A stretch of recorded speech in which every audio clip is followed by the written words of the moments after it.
Welcome everybody to Young Guns Season 2. Let's catch up with the women who are part of this group.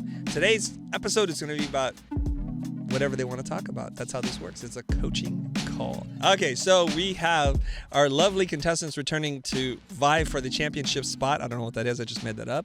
Ricky, who are we going to talk to today? We're going to talk to everybody, but Tosin's going to go first. Okay, Chris, Yes. You guys are ready. Ready. Tosin, what's going on? Kind of torn because I'm almost done with school with where I should be putting most of my effort right now. Why are you going to school? To give myself more options. Okay. Oh, it's a final answer? Keep your options open? Final answer. Final answer. Love it. Do you feel like the things that you're learning in school are worth the time that's required of you to put into school? Yeah. Are all classes demanding of you that you become a more critical thinker? Not all classes. So of those classes, can you do the minimum, just get through it? I said, yeah, that's kind of what I'm presently doing is I'm not putting the same effort in all my classes. Fantastic. So the one or two classes that you're getting a lot of, you're giving most of your attention. Classes you're not getting much out of, you're just giving the minimum so you can get through it and get a C. Yeah. Okay, fantastic. All right. So that resolves the school question, right? Yeah, I guess so, yeah. Right. So now you know. Because you're like, where should I focus my energy? I'm studying advertising strategy and account management, and I'm doing brand strategy. There's like, you're doing too many things, right? So now you also need to make some money, and now we have to measure the money part. You had to reclaim back some of your time because you have finite amount of time. So you're shifting your priorities away from things that aren't adding value to you and what you want to do. Tell me about what else is sucking up your time. What else is pulling your time away from you now? It's mainly been school. It's mainly been school because it's the third year and there's just so much more like that's been required. Okay. And then client work as well. So school and client work. Yeah. How much is spent towards school? How much is spent towards client work, percentage-wise? I'd say 50-50. You do as much client work as you do schoolwork? Yeah, because like I feel like most of my client projects tend to go like beyond what I originally agreed to. Like everything I've worked on so far tends to extend past like typical deadlines and timelines and that kind of stuff. Sure.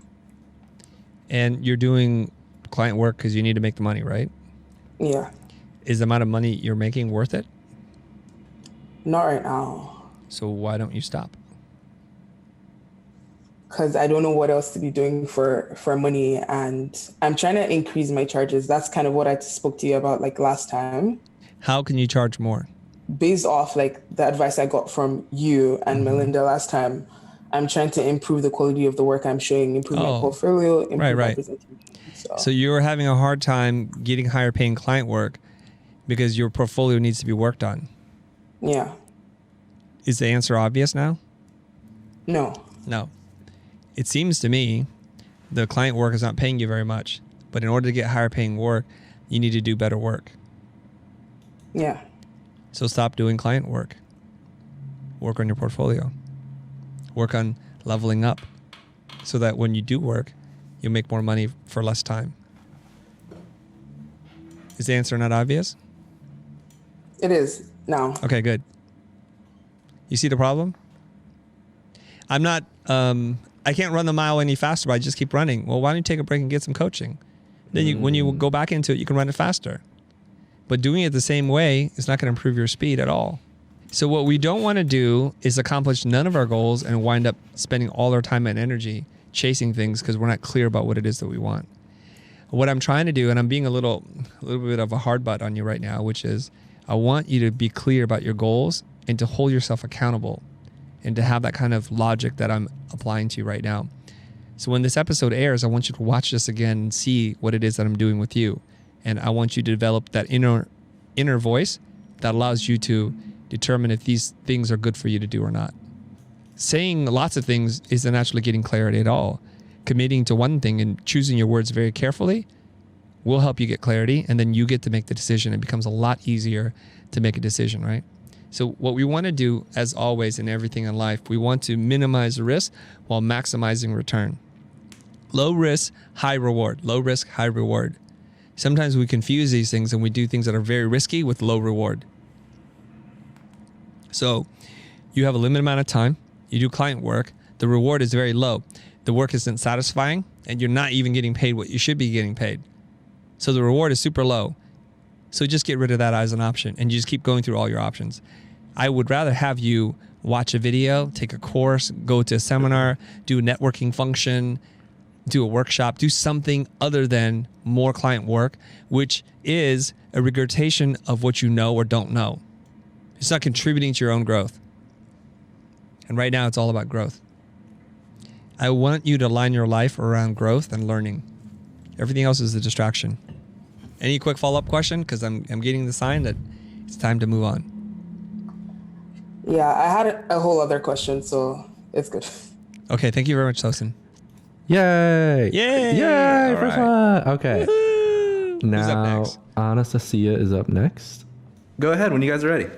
Okay, so my question is about those self-initiated projects that you're supposed to create only for your portfolio to get better clients, like, many of us are struggling with. So I found that when you create anything, it's very hard to focus on something in particular. So my question is, how can I limit myself? How do I know how to limit myself when creating those projects where I can do anything I want? When you have yourself as your own client, Yeah. it can be very difficult to do anything. Because when you don't like something, you just change the brief. Exactly. Or you make the brief match what it is that you're doing, and it works out just fine. Self-initiated projects are kind of difficult. So if we can write a brief, a project brief, that is, maybe that'll help us stay tight. Like if you gave yourself an assignment, whenever you get an assignment from school, if it's a well-designed assignment, the parameters and the objectives of the assignment are very clear. You have this amount of time. These are the intended results. This is the client type, and then you just do it. So the first thing you want to do is use the SMART goal technique, right? SMART is an acronym for specific, measurable, and the other one that matters is time-bound. So what is the purpose of this project? Do you know? Any project? Oh, the project you want to do. Oh, I want to do projects that would be getting me clients that I would want to work with. So what kind of But- clients do you want to work with? That's the thing. It's very hard for me to pick the niche, so to say, because sometimes I want to do branding, and then the problem is that when I go online to look for the type of projects that I want to do, I want to do everything. And the kind of jobs I get, they're also all over the place. So it's hard to focus down. Okay. Here's what we do. Write down the 5 kinds of projects you'd like to do. Okay. Can you name them off? Yeah. Go ahead. Okay. So like a restaurant, food type of work, like food industry type of work. Branding for those. Branding work. Maybe something for museums or education spaces. or Okay. something like that. I can tell right now you're not being very specific. Okay. Here's how you do the list again. So you want to design a menu for a restaurant, for a fast casual Mexican restaurant. That's specific. Mm-hmm. You want to do branding for a energy drink. It's targeted towards men between 18 and 35. You see how specific my projects are? Yes. Yours is like a giant cloud. Yeah. How could you put your hands around that cloud? It's kind of hard, isn't it?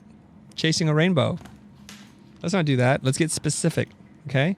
I want to design 3 landing screens for a digital app about online dating. Nice. Okay? Mm-hmm. That's what you want to do. I want to design the packaging for an outdoors company that builds sustainable backpacks. I want to design the packaging for cycling helmets because I'm really into them. That's how you do it. And then you have 5 now, okay? And if you can't pick, you take a 5-sided dice and you roll it. Whatever lands on, you commit to doing. And you give yourself a finite amount of time to do it. Okay. Okay? Yeah, I can do that. Is that hard? No, it's not hard. It's just Okay. like, it's hard to, I guess, I'm used to like external push, external motivation Right. from client or from school work, like Right. school assignment. So something that just comes from within is really hard. It is. It takes more discipline Yeah. and determination to pull through. Now, I want you to be somewhat strategic about the kinds of projects you want to do. In that, I would prefer that you do 5 things in the food and beverage industry if that's what it is that you want to get into. Versus doing something for a game company, for a tech company, a food company, and a clothing company, because it's hard to get clients when you're that spread thin. Right. Pick something that you love to do. Now, here's another way to do this is if you're, let's just assume that you're really into packaging design. You can go to the bookstore. You can find one of these design annuals, best of packaging in the USA, best packaging in Japan, right? And that, let's say that's what you want to do. Then you take the book and you fan through it, and wherever your thumb stops, you open it up. That's what you're going to do. What do you mean? Like the kind of? Or- Yeah, like it's packaging for kind of alternatives to milk. Great. Oh. That's what I'll do. Right? Almond milk, soy milk, whatever, rice milk. I'll pick one of those and I'll do it.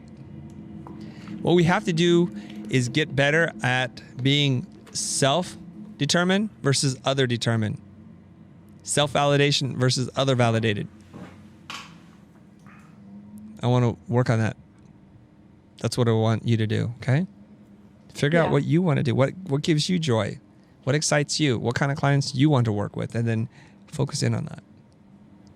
Do you think there's like a point after which you shouldn't think too much about what kind of clients you want to get? Because I can think forever, like about this. So maybe. Well, Yeah. I think you already know the answer to that, but this season only lasts so long. Right. If you take forever and you don't do anything and you want feedback from me, you've missed your window. Here's the number one thing that's wrong with young people. Number one thing. Hey. Number one thing wrong with young people. Ricky, you're no longer young, so don't hate me. Number one thing wrong with young people is you think you have a lot of time. Yeah, we don't. I've turned 25 last week and I realized that I don't. Oh. Okay. You're almost middle-aged at this point, 25 years old. Oh man, come on. Everything's going to go downhill from here. Jesus. You're right. Your memory's not going to be as sharp. Your eyes, like mine, get, not as good, and everything is falling apart. Your body, since the day you were born, is a constant state of decay. Do you know that? All your cells are dying all the time until ultimately the vital functions of your body fail. So when you get into this overthinking mode, just remember that. You're going to die. Make the most before you do. Okay? Yeah. So it's young people who sit around all day like, oh, what am I going to do today? I just wonder. I wonder. Keep wondering. I'm going to keep making. I'm going to keep growing. By the time you figure out, should I or shouldn't I, I've already done. Don't worry so much about what everything else adds up to. Okay? Be smart. Do the work. Keep doing it. Keep growing. And you're going to grow so fast you won't even recognize who you are. Okay. Thank you. You're welcome. Any other question I can harass you about? I think that's it. I mean, I have other questions, but no follow-up. Okay. Fine. Very good. Moving on. Perfect. Who's up next? Monica is up next. Where is she at? Monica. Monica, go ahead. Okay, so from your experience, perhaps from the client perspective, which is more approachable, presenting yourself as an individual graphic designer or as a design studio? Why do we spend time thinking about this question, Monica? Because I'm looking for this Goldilocks zone that kind of keeps the bad clients away from me, and the average mid-range paying clients could still approach me. Okay. I'm going to tell you of this small studio. They're called Doyle, Dane, and Bernbach. Would you work with them because of their name? I don't know. Like, depends on what they're doing. Right. How about this other small company called Wyden and Kennedy? Would you work with them because of their name? How about Sapient Design? How about Razorfish? How about RGA? Would you work with them based on their name? Well, just based on the name, of course not. Of course But, like, not. So why are we talking about the names? It's not the names. It's the It's not? perhaps the whole representation of just being like one person versus a whole studio. Like perhaps it has Okay. some value to. Okay.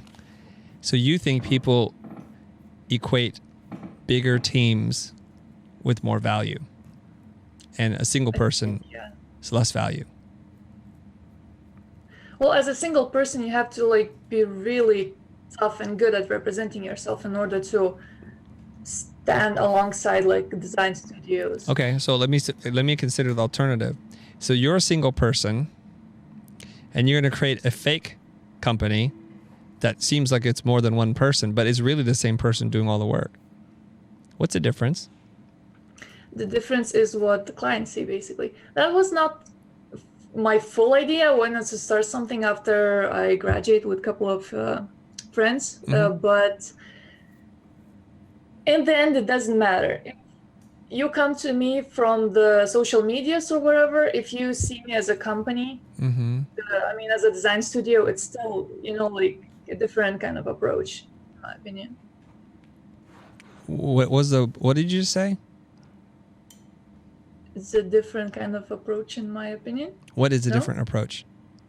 Well, the mindset that the client is coming to me. The client's mindset is impacted by how you present yourself, right? Yes. So present yourself well.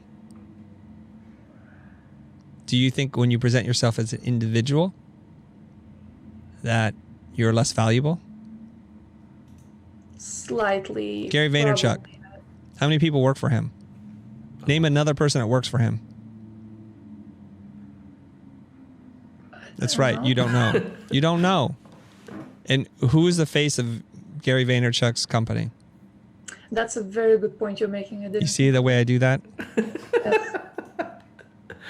Just hit me here. And yeah, I just pierced your heart. I'm sorry. Sorry. Okay. So look at this. When you hire his company, what do they want? Who do they want to work with? Probably the guy. Gary No. Vaynerchuk. Yeah. So at the end of the day, they just want to work with you. Because you are the star.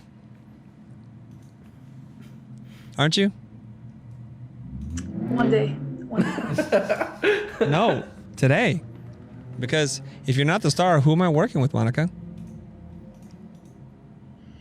Is there another person standing to your left or right now that I don't know about and can't see?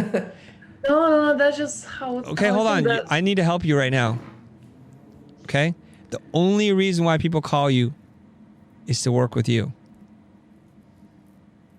I'm not talking about people who don't call you. I'm talking about people who reach out. Who do they want to work with? Of course, they want to work with a star, and that is you. Do you understand that? Yeah, I kind of see it from this point of view right now. Yeah. Easier. Yeah, the point of view you need to see it from is not your own point of view. Because we're insecure, we're uncomfortable being things. We don't think we have enough experience, that we might be overpriced and all these kinds of things. But what you need to realize is the person who calls you wants to work with you. And anybody that gets in between you and that person is slowing the process down. That's why, after running my company for 23 years and having multiple creative directors, at the end of the day, when they call, guess what? They want to talk to me. Now, luckily, we've done a good job of promoting and building other creative directors here so that it doesn't become a problem for me. But they want to work with you. It doesn't matter if you call it redheadeddesigns.com or, we are cold.design. It doesn't really matter. They want to work with you. So let's not worry about that. And if you can write a strong profile and messaging for a fake company, why don't you just write a strong, compelling profile for you? That's a very good point. Too many people spend time thinking about this. I don't understand why. Should I call myself Chris Doe Design or starblazers.com? It doesn't matter. Because at the end of the day, they can see through all of that, and it's either you or it's not you, period. Okay? And then when you grow beyond this and you feel like your name is holding you back, you can expand it. But it's just a name. It doesn't matter what the name is.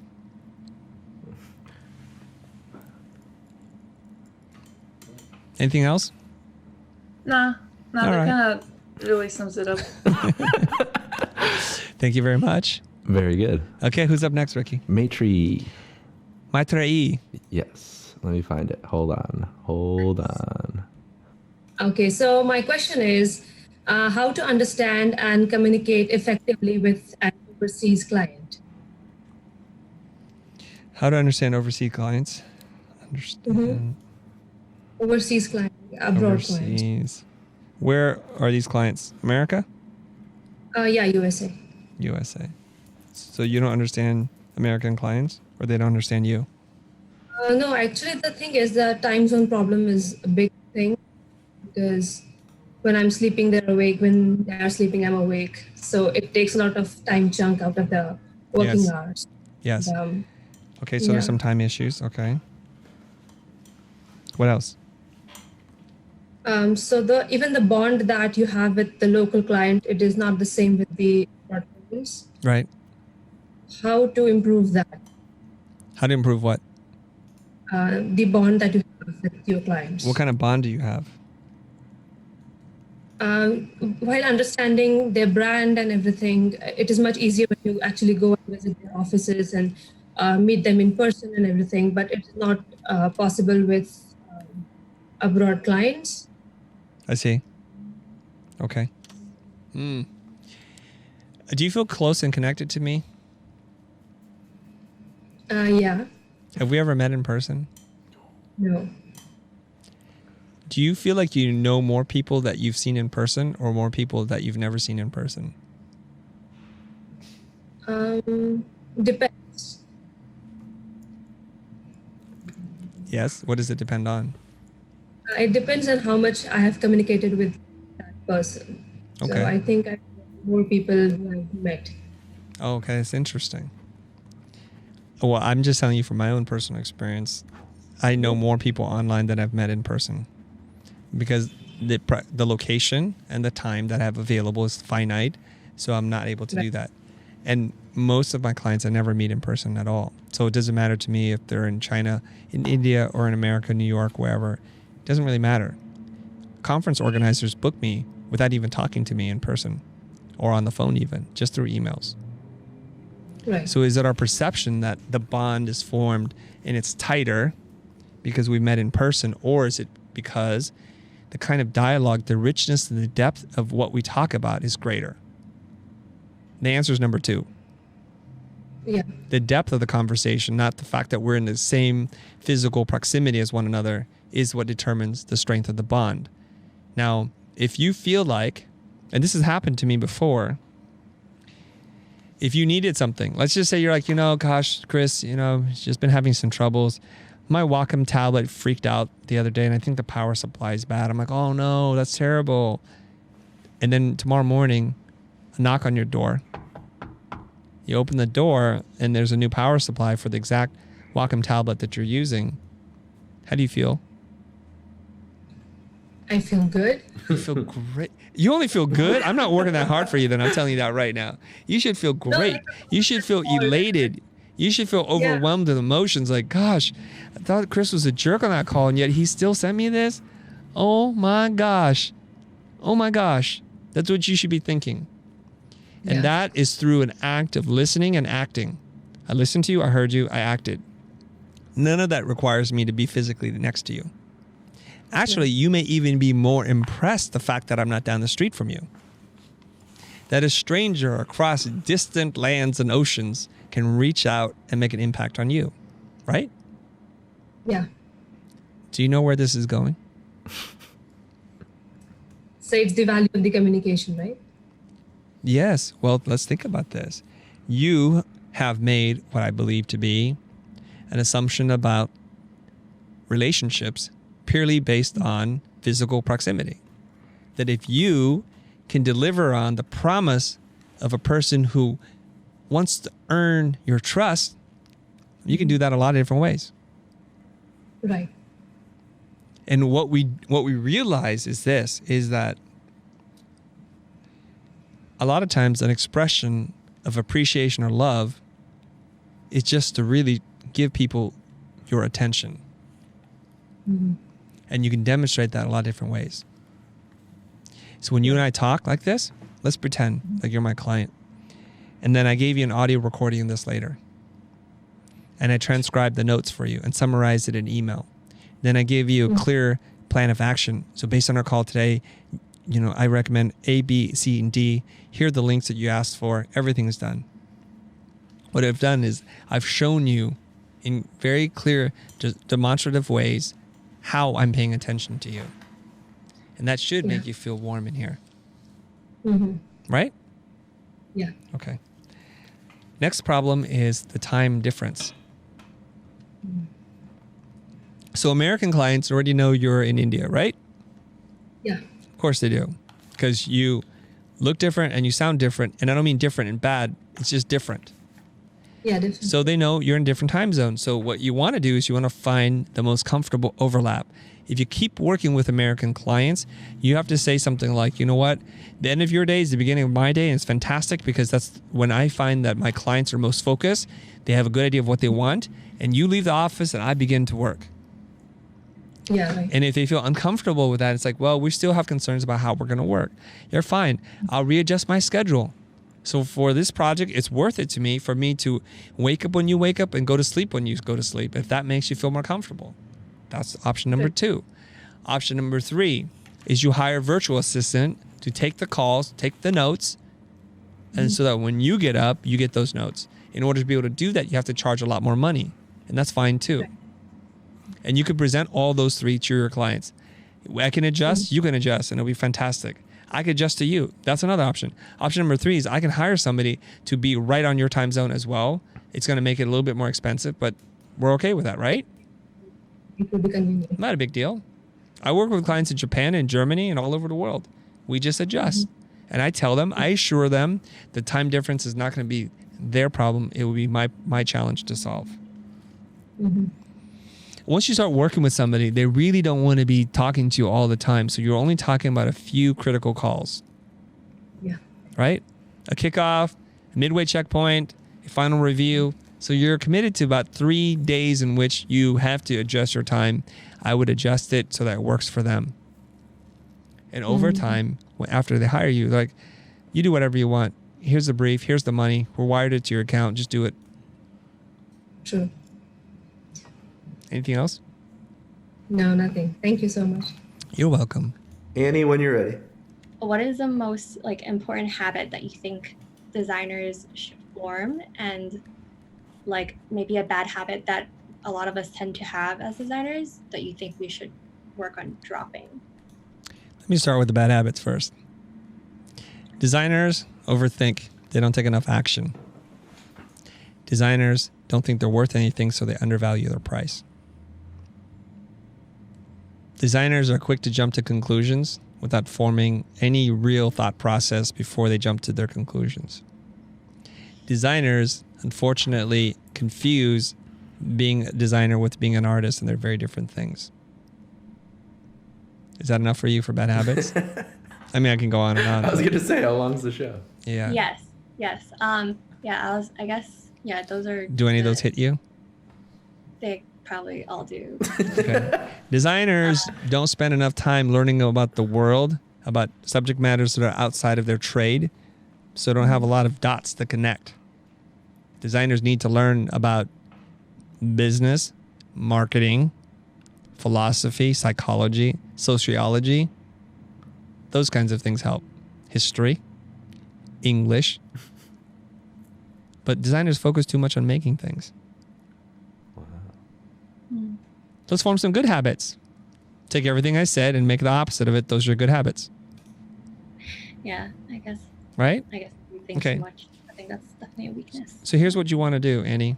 I think you want to start to grow broader interests and become a deep diver and learn about the world. And stay focused on one subject at a time until you feel like you've got enough, and then move on to the next one. And remember that you are more than the things that you make. The whole is greater than the sum of the parts. So you make something. Don't define your whole existence and self-worth in the thing that you make. It's a very narrow way of looking at what contribution you can make to the world. What do you make, Annie? Like illustration. What's on your portfolio? Illustration? Branding. Branding? Yeah. Okay. Packaging. Is that how you define yourself? No. You notice when I asked Seth Godin, like, what do you do? Or when people ask him, what do you do? His answer is kind of interesting. And it's perfectly a Seth Godin answer, which is, I observe things. Occasionally I connect them. It's a good way to look at it. Right? He doesn't say I'm a writer of books. I'm a blogger. I'm a speaker. Right? A speaker. This is where you don't want to be specific, right? Well, I think he has a thing that allows him to create value based on observing things. And he shares his thoughts. But because that's a broader definition and it has a benefit baked into it, it doesn't limit the kinds of things he'll explore and the expressions of his knowledge.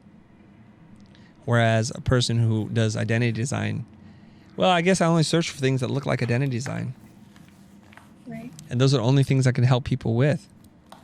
So broaden it out a little bit. It'll be okay. Okay. You want to form some good habits? Yeah. I'm definitely. You ready? Like, yeah. Where I want to improve. Okay, go to the gym once or twice a week. Stop eating sugar. I'm being very serious right now. I know. Don't try to drink alcohol more than once a week. Be more intentional in the language that you choose. Try to expand your vocabulary. Surround yourself with people that you admire.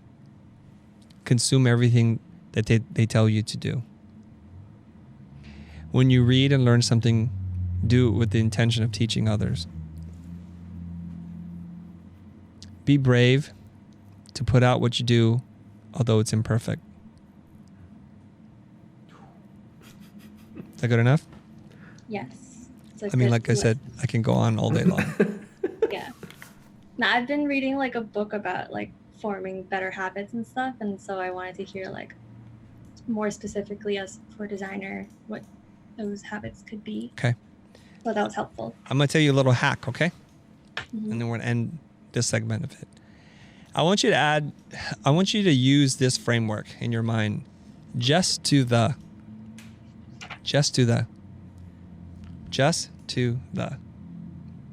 Okay? What I mean, right? Just remember that. Just to the. Whenever somebody sets a goal, they try to think, I'm going to make it all the way to the end. I'm going to finish this marathon. I'm going to finish in the top 10 of women in my age group. It's going to be fantastic. And then that goal becomes so overwhelming. It seems so intimidating that you don't ever do anything. So instead of setting some giant goal, which is what a lot of people do, I want you to walk just to the lamppost, just to the next block, just to the next mile, and just keep going. What happens is before you know it, you've ran that marathon by using just to the next goalpost is what you're trying to do. Okay? Just to the. Small steps at a time. That's all it is. All goals are accomplished by taking small steps. Great. Is Annie, is that it? Is that we're good? I have like one more question, but I kind of want to ask it at the end if there's time. Okay. Yeah. Well, I just want to let you know you've been struck by a smooth criminal. Oh my goodness. And I'm going to edit that out of the video, so. Dun, dun, dun, dun, dun. Meghan is up next. Meghan, me, my Meghan. Okay, so my question kind of goes off of what Annie was asking about, but I want to know how I can do more but still practice self-care. And do you have a self-care practice of your own? What does self-care mean to you? For me, I've tried like for a long time to kind of cultivate a morning routine. And so I'll try to do yoga and meditate and journal and schedule time off and make sure that I spend time with friends. All of those things add up for self-care for me. We have to do things constantly to recharge our batteries, right? Hopefully, the life that we live, the work that we do, isn't in direct opposition to the things that give us joy. That would be a miserable life. And if that's your life, change your life, okay? So if you are a musician or a singer and you're dropping fries at the fast food joint, that's going to steal your soul away from you. That's a different problem. I'm assuming for our audience and for you that you already do things that you love. You love to design, you love to learn and to read and watch videos and make really cool things, right? But even still, even though you love it, it can still feel like work sometimes. And you need to be able to recharge. So we need to manage our energy, our time, our sleep, our rest, our fun, our playtime. And if you're asking me how do I manage my self-care time, it sounds to me like you're not having enough time to yourself. Is that true? Yes, but then I also feel like I'm not doing enough in my business either. Like I feel like I still have this to-do list of things that I want to be doing more of. And then you're the conflicted. self-care feels like, okay, it's really important to also do this, but I have to let one of these things go so that I can. Yes, everything's a trade-off, right? Yeah. Okay. Some general life advice I learned from Jim Rohn by reading his book is that when you're at work, do work. And when you're at home, do home. So the business person gets confused, thinks about his children, his wife, and rushes through his work and grabs what he can and he leaves early. He rushes home, he says hello to the family, he's trying to be there, but the whole time he's thinking, I haven't finished my work. So this business person isn't even there. He's not there at work and he's not there at home. He does neither good. So he's inefficient and distracted at work. He's also distracted at home. So you need to come to grips with the fact that you do need to do certain things to take care of your mental health, that you're in this for the long haul. So when you're out doing yoga or writing in your journal or meditating, this is a requirement, not a luxury. So when you're meditating, be there. When you're doing yoga, give it that full downward dog. Just go all the way and don't be thinking about work. Don't feel guilty. Don't feel like you're wasting your time. Now, are some tasks that you do in your free time better than others? 1000% yes. So be smart about the tasks that you pick. I pick things to help me to grow. Because for me, work and play, it's all very blurry for me. That's why you don't see me stressed out. Let's take, for example, my friend Ricky. Oh, geez. You're getting pulled into this, Ricky. What's up? So Ricky wants to be a cinematographer. He wants to produce things. He wants to write content. He wants to do all these things. So I said, you want to what? What do you do in your spare time? What do you do? So then he has to take an audit of how he spends his spare time. And you've heard me say this before. Tell me what you do in your spare time. I'll tell you what you become. So then that probably brings up the question, is writing in your journal helping you become a better creative person? Is doing yoga helping you do that? And only you can answer those kind of questions. But if you wind up spending 8 to 12 hours a week doing yoga, it might tell you might want to become a yoga instructor.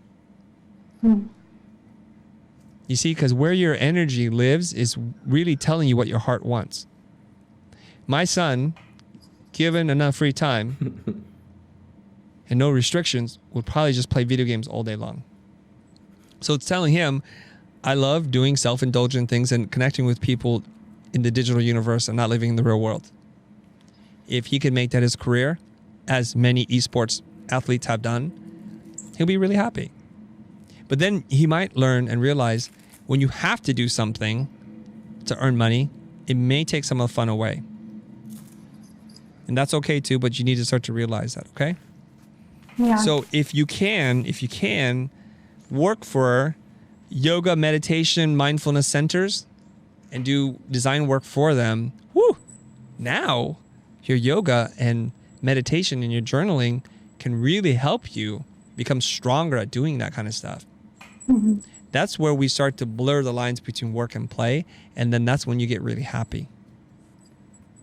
Yeah, that's what I'm working towards now. And I'm building that portfolio that's more tailored to the sort of wellness clientele. Mm-hmm. But staying motivated through that is difficult too, because I still find myself taking on a few of those projects that are a little bit out of bounds of where I want to be. Yeah. Now, I want you to keep this in mind. When I work really hard. When I play even harder. Mm-hmm. And sometimes some of the hobbies that you have, the interests that you have, may not bear fruit right away. But if you keep at it, you'll find a way to work it back in. I love fishing. I love mixed martial arts. I love skateboarding. I've turned a fishing lodge into a client. I've worked now I've done the show open for the UFC's Ultimate Fighter, like 4 seasons in a row. I forgot the last thing I said. Skateboarding. And I've got the opportunity to work on 3 films for Stacy Peralta, one of my childhood heroes. Got to work with Natas Kopas as a creative director, making their first ever Quicksilver commercial. See how I bring it back in? Mm-hmm. You can do the same too. Okay? Yeah. Okay. All right. Do we have any time left? I don't think so. Okay. But we will do the final recap roundup. Yes. And we'll get everybody online, okay? So Perfect. save your next question for me, okay? Okay. And then we have Last but not least, Rhea. What advice do you have about commission-based pricing? Because I've heard you talk about like hourly, project-based, and then value-based, but I'm really interested in seeing if I can negotiate getting a commission from clients for like a period of time after doing work for them if they can't pay me up front. If that makes sense. Yeah, I think you're using the word commission, but I think what you mean is a royalty. Yeah. Yes. Okay, so what is it that we're selling? So like if I do a packaging gig, I would want to get like a really small royalty on every one of their product sales, let's say for like the next year. Packaging? Yeah, that would be a good example. Do you have a lot of leverage with your clients right now? What does that look like? That looks like we know there's only one Rhea in the world, and what you do is so uniquely special that we'll pay you top dollar and give you a royalty. Not a lot. I want to get to that point. Me too. I'm still working on it. Okay, so when there's no replacement for you, then you have a lot of leverage. Let me think. Who's like a famous pop singer? Justin Bieber. Justin Bieber. If you want Justin Bieber, there's only one Justin Bieber. So he gets to call the shots, right? He's like, I don't want red, I want blue, and I want this, and that, and you have to give it to him, otherwise you don't get him. That's why they can command such a high fee for any kind of project endorsement that they give. Enter Rhea Hardcastle. She's like, I'm not sure you guys can afford my fees. Well, what are your fees for packaging, Rhea? Honestly, that really depends on the project. We're just on the show. Just give me anything. Okay. So let's say it's a local mom and pop brand that they're trying to go national with their cereal, let's just say. Sure. And they have whatever, three items. If it was like a project, maybe I would charge them like $500.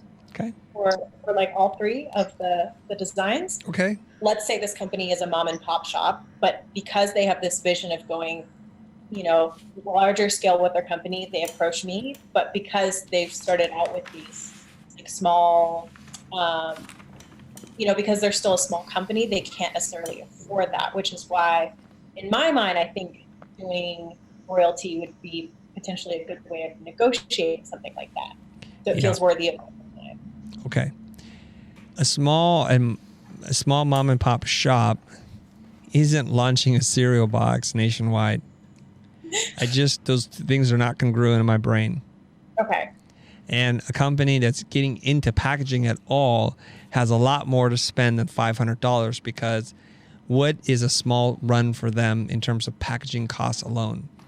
Your fees cannot be dwarfed by the printing costs alone. There has to be some scale, some relationship between those two things. So to do a package, they might have to do a run of 100,000 orders, let's just say. And at $1 an order, or $1 to print each package, which sounds cheap to me, would be $100,000. So if they spend $500 for a $100,000 gamble, they're not good gamblers. They would want to invest more. They need to invest more, not want. It's a necessity. Right. Do you want to buy a Ferrari and put $4 tires on it? What's going to happen? You understand? Okay, yes, you do understand. Okay, fantastic. So we know something's out of whack here. And once we establish that the packaging price should be somewhere between $5,000 to $20,000, even if they're small mom and pop shop, then they're like, oh my gosh, Maria, all our money is tied up. We can't afford this. You're fantastic. Here's what we do. There's a number of ways we can do this. Let's get really creative on how you can pay me. You can pay me my fee up front, 100%, and I'll give you a little discount. I'll charge you $18,000, but you have to pay me 100% up front. Is that acceptable? It's like, ooh, we like that. So I'm giving you a percentage discount. That might be a 5% discount. I don't know. Okay? Or you can pay me in installments, 50% up front, 25% based on major milestones being cleared, and 25% on delivery. Does that work for you? No, it still doesn't work. Okay? Then what I can do is we can enter into a licensing deal. Okay? I'll charge you $5,000 to do this, and I get 2% of every package you print. Not of what you sell, but what you make. Okay? All right. Then you do the math, and you have to figure out that it has to be equitable for both you and them. You're taking some risk, and they're taking some risk. We share the risk together. But this only happens once you establish proper value of said commission. Once we figure out the value of the package, then we got something, okay?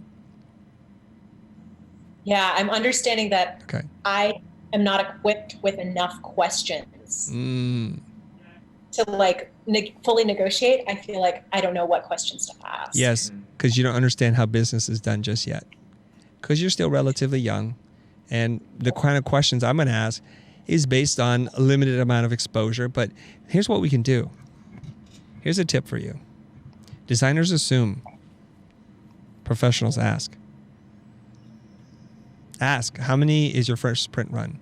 What does it cost you per package just to print? What happens if we screw this up and you have to reprint them? Does it make sense to invest this amount of money for this kind of gain? Can you do that? So I want you to read some books. Okay. Have you read any books on my book list at all?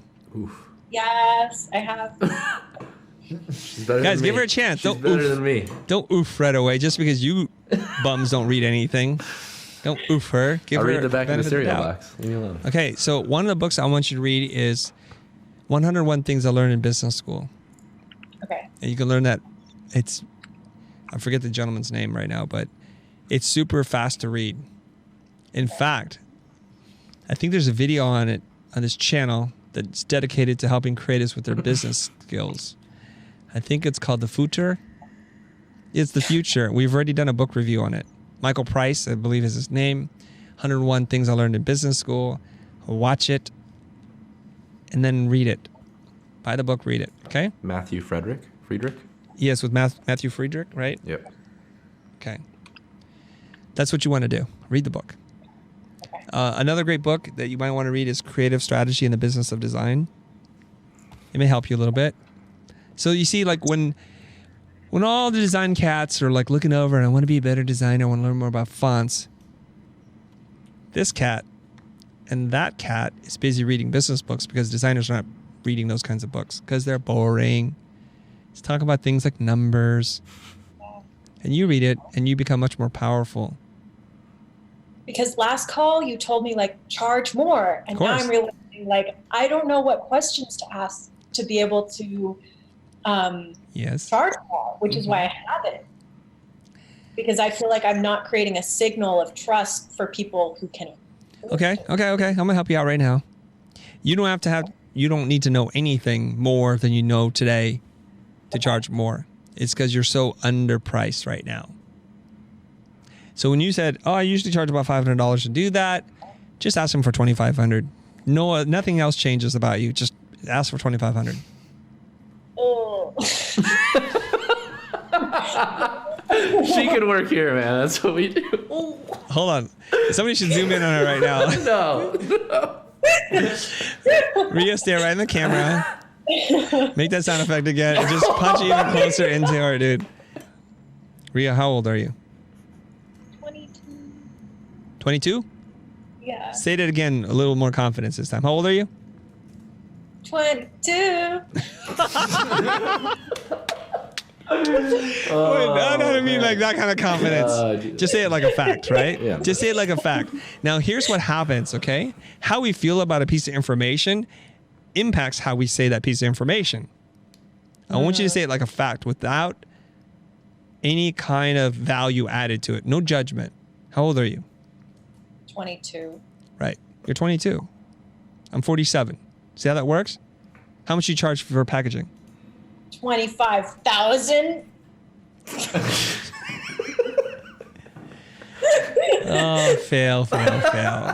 Wait, I thought you were just going from 500 to 2,500. No, I know. I was trying to charge how much. No, just don't go crazy on me. It's not going to work. Just keep it in the realm of what we're talking about. Jeez Louise. You don't think that's going to work, Chris? It'll work for me. It won't work for Rhea. Not from 500. She can't even say 2,500. Now she's going to say 25,000? Geez, small steps. Just to the 2,500, okay? Just to the... Okay. 24. No. How much do you charge for packaging? 2,500. Can you do it with less of a smirk and an eyebrows raised? Okay. Because you see your face. Hold on. Your face betrays you, Rhea. It does betray you because it knows what your heart knows. Okay, ready? Are you ready? How much do you charge for packaging? 2,500 minimum. I'm trying so hard. I swear. Okay. Ask me any question. Go ahead. What do you put in your coffee? I don't drink coffee.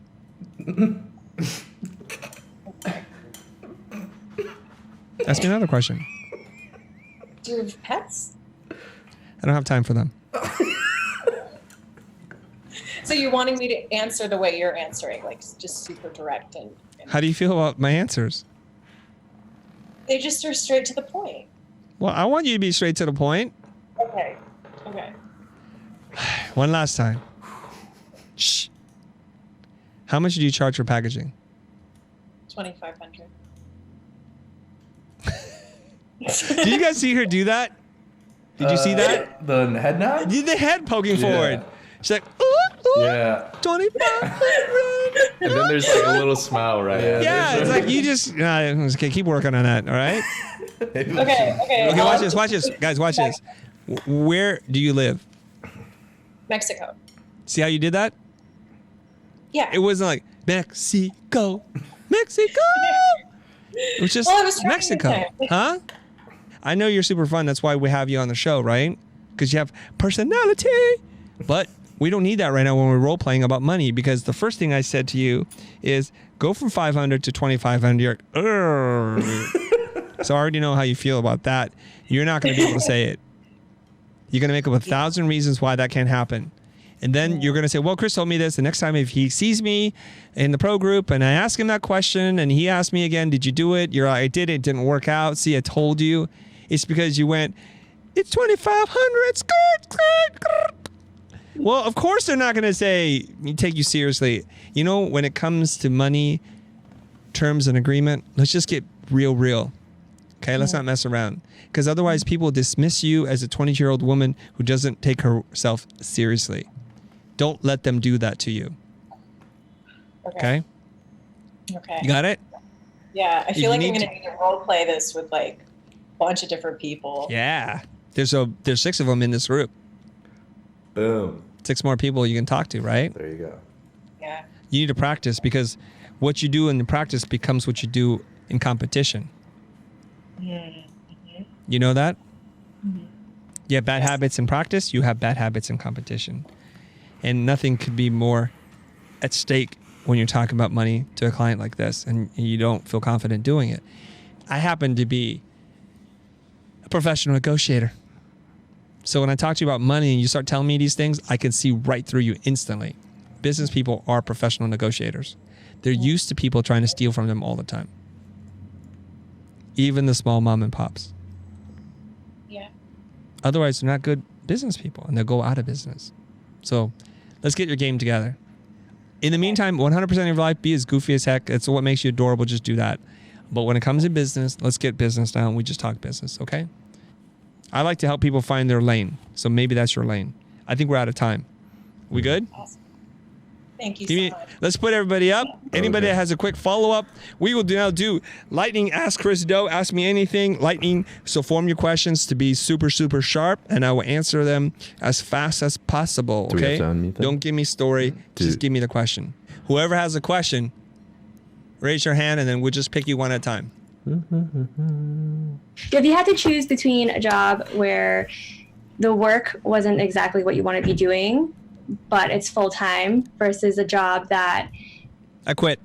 has a trendier work but is contract work, which would you choose? I quit. I do contract work. I don't need full-time. I don't like stability. So how to train your creative mind to think out of the box? Run towards the thing that scares you the most. Next. Okay. What's the most important information that a client needs to know about you as a designer to hire you? They need to know if they can afford you. They need to know if you can do the work. They need to know if they can trust you. Next question. Do you feel like your capacity to get a lot of things done is something that is natural to you, or do you feel like that's something you had to cultivate? Are you asking in a universal sense or me personally? You personally. Most people ask to be more productive and efficient. That's the wrong question. The question is how to have clear goals. When you have clear goals, you naturally get more stuff done and become more efficient. So get clearer with your goals, just like your questions. Next question. So do you think it's important for a designer to have an agency or studio experience, or is it okay if you just work as a freelancer from like forever? Why does having agency or freelance experience help you to what end, what goal? Yeah. If you say, what's more important, that I have agency and studio experience so that my resume looks good, or just freelance experience is fine, well, if that's the path you want to stay down, no problem. But if you're saying to become the president of whatever country you're from, then I don't know. It depends on what's your goal ultimately, right? I've had a job shortly for a very short period of time, and then mostly freelance, and then I started my company. But I never intended to work for anybody else again, so I don't care. I don't even care about my resume. Do you So think it depends. it's important to learn, like to work somewhere else so you will learn more? Or can you just learn everything online? Some things you cannot learn online. You can't learn how to work with people online. You can't learn some of the more subtle, nuanced things about how to communicate and bidding and things like that by just doing things online. The best way to learn that is to go work for somebody you look up to and admire and learn as much as you can from them. Next question. I said, okay, so I lost my dad recently, and I feel like since then I've been really scared to pursue anything, and I've also been like, I've had like issues in my confidence, like my self-confidence. So, do you have any tips on moving past that kind of thing? Moving past the grieving of losing your father? Yeah, and like still pursuing your goals. First of all, I'm so sorry for your loss. I have a very different perspective on this. I'm going to share with you my perspective, and I hope it helps you, okay? And I think I'm not qualified to answer this question. And if you are continuing to feel depressed or sad, I strongly suggest you get help for this. Family member, therapist, something like that, okay? I live a life where I try to detached from things and people as much as I can, not in a cold and objective way, but I realize that I'm from the earth, and when I pass, I will return to earth, therefore renewing the cycle for other things to live. I don't look at the loss or passing of a person as an end or beginning to anything else. It just is, and I try not to assign too much more meaning to that fact. I recently lost my father-in-law, and my wife came to the same conclusion, that they lived a good life. It was a joy, a gift, and an honor to have them for the time we had. Some people only have their parents for a very short period of time. Some never at all, because they were given away as orphans. And I think that narrative that you tell yourself about your connection to that person can mess you up. Celebrate the life, honor your father's memory by being the person you were meant to be. Dwelling on his loss, becoming less confident, would probably hurt him more than anything else.